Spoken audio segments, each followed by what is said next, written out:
नमस्कार दोस्तों, आज हम सुनने जा रहे हैं जयप्रकाश पांडे द्वारा रचित भेंट वार्ता, जिसका नाम है हिंदी ने जिनकी जिंदगी बदल दी, मारिया नेजयशी।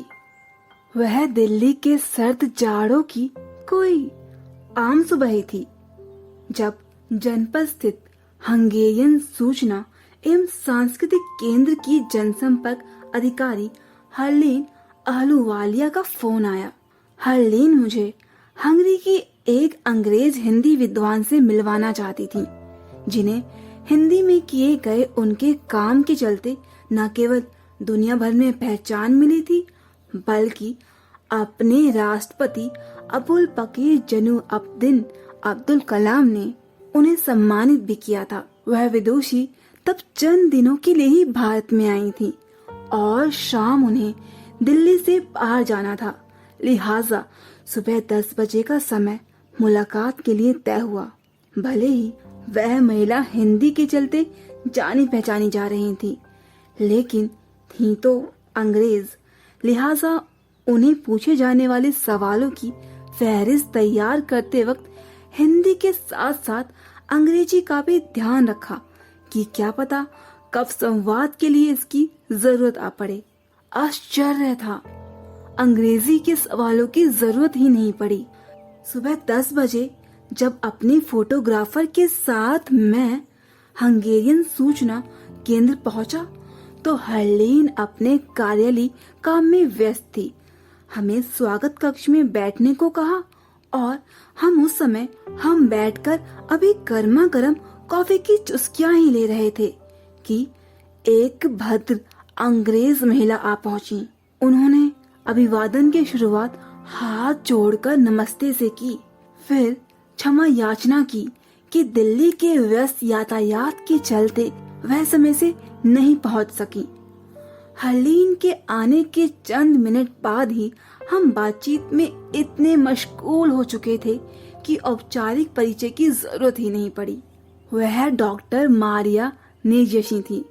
अप्रैल 1953 में हंगरी की बुडापेस्ट में जन्मी नेजयशी ने संस्कृत, लैटिन, प्राचीन यूनानी और भारत विज्ञान जैसे विषयों में एमए कर संस्कृत व हिंदी में डॉक्टरेट की उपाधि हासिल की।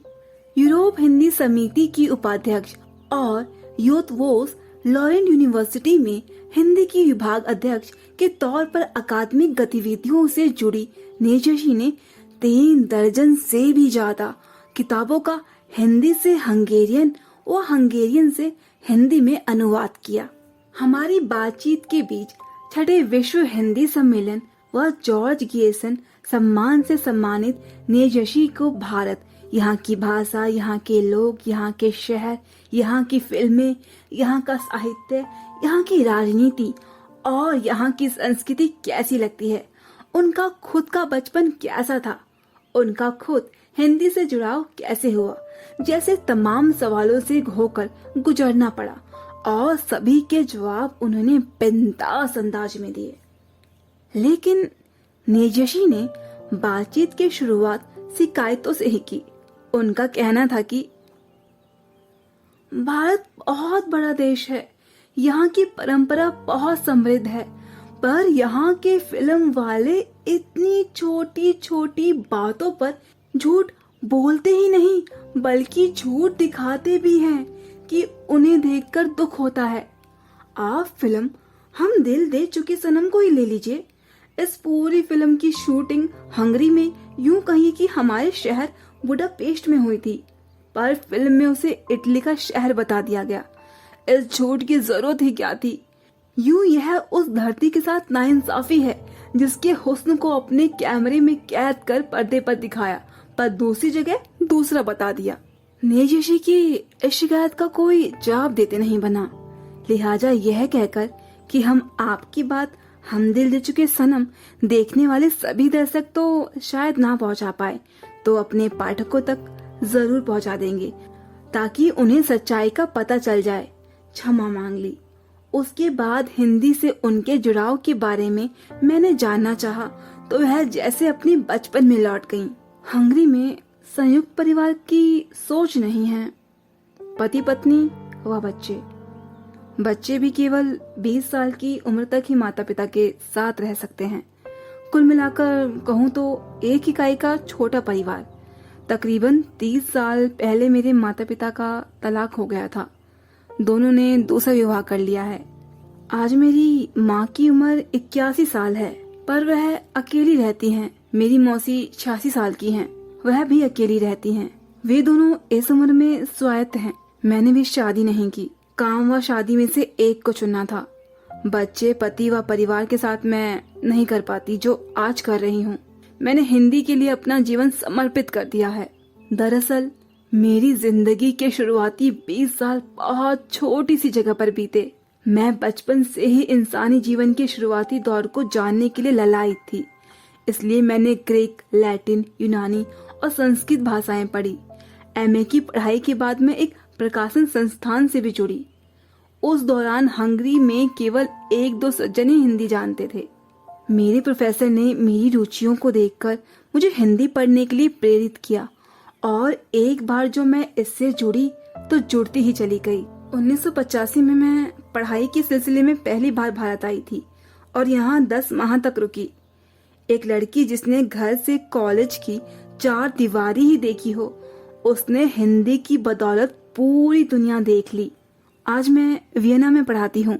मेरे शिष्य इमरे बांगा ऑक्सफोर्ड विश्वविद्यालय में हिंदी पढ़ाते हैं।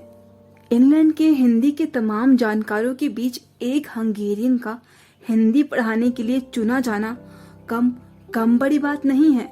जहाँ तक हंगरी की बात है तो मेरे समय में वहाँ ना तो हिंदी भाषा लोग थे और ना ही किताबें। डॉक्टर हुक्म सिंह नामक एक गणितज्ञ ने हिंदी सीखने में मेरी काफी मदद की। आज हंगरी में मैंने हिंदी का पुस्तकालय भी बना रखा है, जिनकी किताबें भारतीय दूतावास में उपलब्ध कराई गई हैं। मैं बुडापेस्ट में भारतीय पोशाक ही पहनती हूँ, जिसे देखकर मेरे छात्रों में भी इसके प्रति ललक पड़ी है। कड़ाके की ठंड के चलते वहाँ सलवार सूट ही ठीक है, इसलिए साड़ी कम ही पहनती हूँ। भारत की कौन कौन सी चीजें आपको सबसे अच्छी लगी? वाक्य पूरा होता इससे पहले ही वह बोल पड़ी।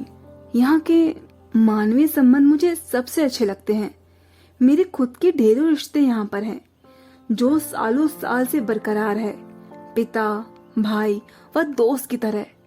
यहाँ के लेखकों ने मुझे बहुत प्रभावित किया है। असगर वजाहत के साथ हंगरी में 5 साल तक साथ काम किया। अशोक वाजपेयी, राजेंद्र यादव, अशोक चक्रधर व जयनेंद्र कुमार जैसे लेखकों से मेरा संपर्क रहा। भारतीय खाने में पूरी, मटर पनीर भी मुझे बहुत पसंद है। यहाँ का कौन कौन सा शहर व कौन कौन सी फिल्में आपको पसंद है? नेजशी का जवाब था, दिल्ली को तो मैं अपना शहर ही मानती हूँ, इसलिए कुछ कहूंगी नहीं। मैं 7 साल बाद जब दिल्ली आई तो सीएनजी का असर मुझे देखने को यहाँ मिला। यहाँ के प्रदूषण कम भी हुआ है, हरियाली बड़ी है। पौंडीचेरी, मैसूर व उदयपुर भी मुझे काफी पसंद है। सच कहूँ तो जहाँ भीड़ कम हो और हवा ज्यादा, वह शहर मुझे बहुत पसंद है। रही फिल्मों की बात तो भारतीय फिल्में हंगरी में बहुत कम पहुँचती हैं।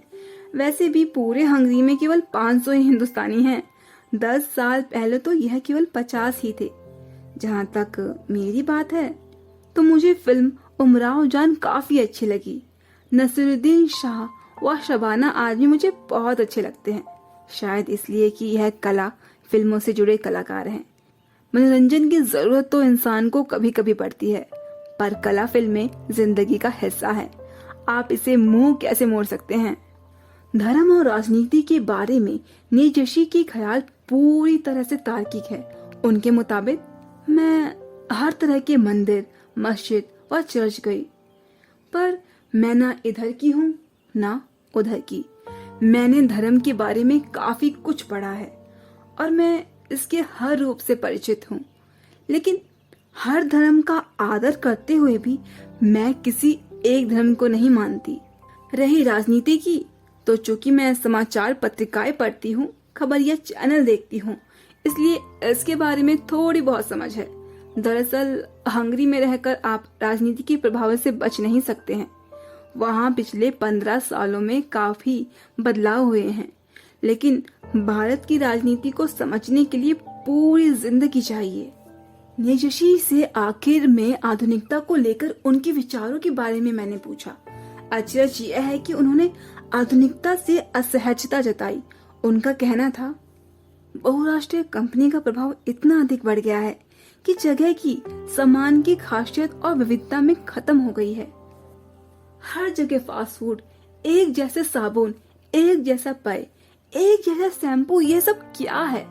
यह ठीक है कि भूमंडलीकरण ने हमें जोड़ा है, इससे हम एक दूसरे से जुड़े भी हैं और एक दूसरे को समझ पा रहे हैं, पर लोग ये क्यों नहीं समझते हैं कि पूरी धरती ही हमारी है। अगर हम इसे खराब करेंगे तो इसका नतीजा सबको भुगतना पड़ेगा। कैटरीना, सुनामी, विल्मा, भूकंप और भी ना जाने क्या क्या। मैं एक अनुभव से अपनी यह बात खत्म करना चाहूंगी। एक बार मैं सूरीनाम के घनघोर जंगलों की तरफ गई थी, जहाँ के नदी मार्ग के अलावा गुजरने का कोई दूसरा रास्ता नहीं था।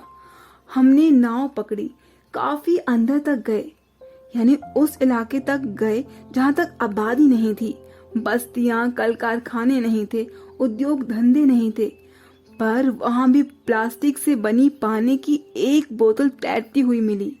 मैंने सुना है समुद्र में कहीं एक प्लास्टिक का द्वीप बन गया है, जो जल्द ही महाद्वीप बन जाएगा। हमें सोचना ही होगा कि यह चीजों का पर्यावरण पर क्या असर होगा। हम ऐसी दुनिया में जिएंगे कैसे? क्या ऐसे ही विश्व की कल्पना की थी हम सबने? क्या यही विश्व हमें मिलेगा?